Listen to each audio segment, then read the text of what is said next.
Prabowo Subianto memutuskan untuk menghentikan impor jagung, beras, gula, dan garam sebagai bagian dari strategi ketahanan pangan nasional. Keputusan ini diambil dalam rapat terbatas yang dipimpin oleh Presiden Prabowo bersama sejumlah menteri terkait. Beberapa alasan utama kebijakan ini antara lain: mendukung petani lokal. Pemerintah berkomitmen untuk membeli dan menampung seluruh hasil panen petani, termasuk gabah, beras, dan jagung, dengan harga yang telah ditetapkan. Harga pembelian pemerintah, HPP, untuk gabah dinaikkan dari Rp6.000 menjadi Rp6.500 per kilogram. Sedangkan harga acuan pembelian, HAP, jagung naik dari Rp5.000 menjadi Rp5.500 per kilogram. Mengurangi ketergantungan impor. Dengan menekan impor, pemerintah ingin meningkatkan kemandirian pangan Indonesia dan mengurangi ketergantungan pada pasokan luar negeri yang dapat dipengaruhi oleh faktor global, seperti fluktuasi harga dan geopolitik. Meningkatkan stok nasional. Hasil panen dalam negeri akan diserap oleh pemerintah dan disimpan di gudang-gudang bulog serta koperasi, sehingga memastikan ketersediaan pangan nasional. Meningkatkan kesejahteraan petani. Dengan menaikkan harga pembelian dan memastikan hasil panen terserap, kebijakan ini diharapkan dapat meningkatkan pendapatan petani dan mendorong mereka untuk lebih produktif. Langkah ini menunjukkan fokus pemerintahan Prabowo dalam memperkuat sektor pertanian dan ketahanan pangan nasional tanpa harus bergantung pada impor. Berikut adalah beberapa data stok komoditas utama di Indonesia untuk tahun 2024.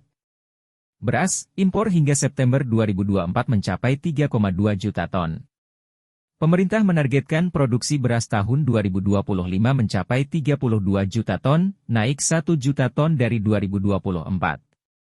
Jagung, impor hingga September 2024 mencapai 967.920 ton. Gula dan garam. Pemerintah berencana menghentikan impor mulai 2025, tetapi tidak ada data stok rinci untuk 2024. Kebijakan penghentian impor jagung, beras, gula, dan garam bisa berisiko terhadap stok nasional jika produksi dalam negeri tidak mencukupi kebutuhan konsumsi. Saat ini, Indonesia masih bergantung pada impor untuk menjaga ketersediaan beberapa komoditas, terutama saat produksi terganggu oleh cuaca ekstrim atau faktor lainnya.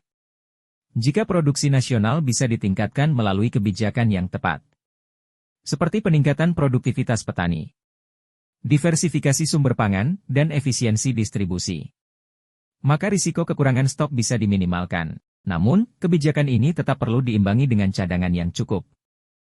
Untuk mengantisipasi penghentian impor jagung, beras, gula, dan garam, pemerintah dan masyarakat perlu mengambil beberapa langkah strategis. Peningkatan produksi dalam negeri. Meningkatkan efisiensi pertanian melalui mekanisasi dan teknologi modern. Penggunaan benih unggul dan pupuk berkualitas. Penguatan infrastruktur. Pembangunan irigasi dan penyimpanan untuk mengurangi kehilangan hasil panen. Penguatan rantai distribusi agar harga tetap stabil. Diversifikasi pangan. Mendorong konsumsi sumber pangan alternatif seperti sagu, singkong, dan sorghum. Stabilisasi harga dan stok. Optimalisasi peran Bulog dalam menjaga cadangan pangan strategis. Skema subsidi atau insentif bagi petani dan produsen lokal. Langkah-langkah ini penting untuk memastikan ketahanan pangan nasional tetap terjaga.